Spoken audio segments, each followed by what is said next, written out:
অনেক দিন থেকে ভাবছি খেসারির শাক তুলতে যাব, কিন্তু সময়ের অভাবে যেতেই পারছি না। আজকে একটু ফ্রি ছিলাম, তাও সকাল থেকে ছেলের যন্ত্রণায় যেতে পারিনি। তো এখন দুপুর, ছেলেটাকে ঘুম পাড়িয়ে বাসায় রেখে শাক তুলতে যাচ্ছি। হ্যালো এভরিওয়ান, কেমন আছেন সবাই? আশা করি ভালো আছেন। আমি আলহামদুলিল্লাহ ভালো আছি।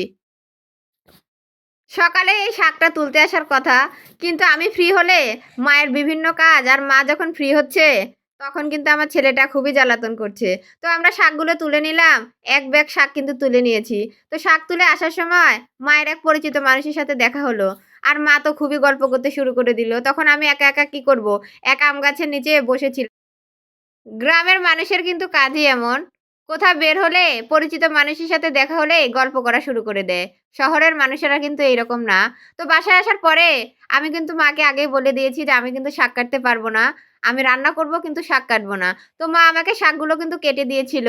তারপরে আমি রান্না বসিয়ে দিলাম। কারণ শাক তুলতে তুলতেই কিন্তু বিকাল হয়ে গেছিল। অনেকগুলোই যেহেতু শাক তুলেছি। তারপরে বাসায় আসার পরে রমজান মাসে তো বিকালে রান্না করতে হয়।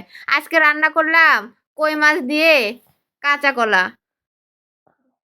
আমরা কিন্তু কই মাছ ভেজে রান্না করি না। কই মাছ কিন্তু কষায় রান্না করি। শুধু কই মাছ না, আরো অনেক রকম মাছ আছে, যেমন শিং মাছ, ট্যাংরা মাছ, তারপরে বোয়াল মাছ। এগুলো মাছ আমরা কষায় রান্না করি। অনেকেই আছে ভেজে রান্না করি। আমরা অন্যান্য মাছ ভাজি, কিন্তু এগুলো মাছ কিন্তু ভেজে রান্না করি না। মাছ কষিয়ে নেওয়ার পরে কিন্তু কলাটা ভাপ দিয়ে নিয়েছিলাম। কলার কষগুলো একটু হলুদ দিয়ে ভাপ দিয়ে নিলাম, যেন সম্পূর্ণ কলার কষটা বের হয়ে যায় আর তরকারির কালারটাও ভালো আসে। তো ভাপ দেওয়ার পরে কলাগুলো সুন্দর করে একটু কষিয়ে নিলাম। কষিয়ে নেওয়ার পরে এর মাঝে কলাগুলো কষানো হচ্ছিল, আর এর মাঝে আমি কিন্তু পেঁয়াজি করার জন্য ডাল মেখে নিচ্ছিলাম। আজকে কিন্তু ডালের মধ্যে একটু বেশি পেঁয়াজ দিয়ে ফেলেছি। আজকে একটু স্বাদটা আলাদা করেই পেঁয়াজুটা তৈরি করব। দেখি কেমন লাগে।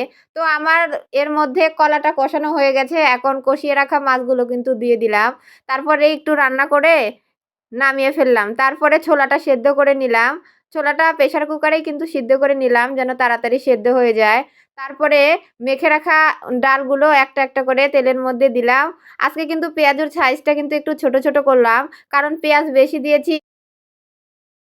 বড় করে বানালে মচমচে হবে না, নরম হবে। তো এরপরে আমার ছেলের ভাত ভাজি খুবই পছন্দ। ওর জন্য একটু ভাত ভাজি করে নিলাম।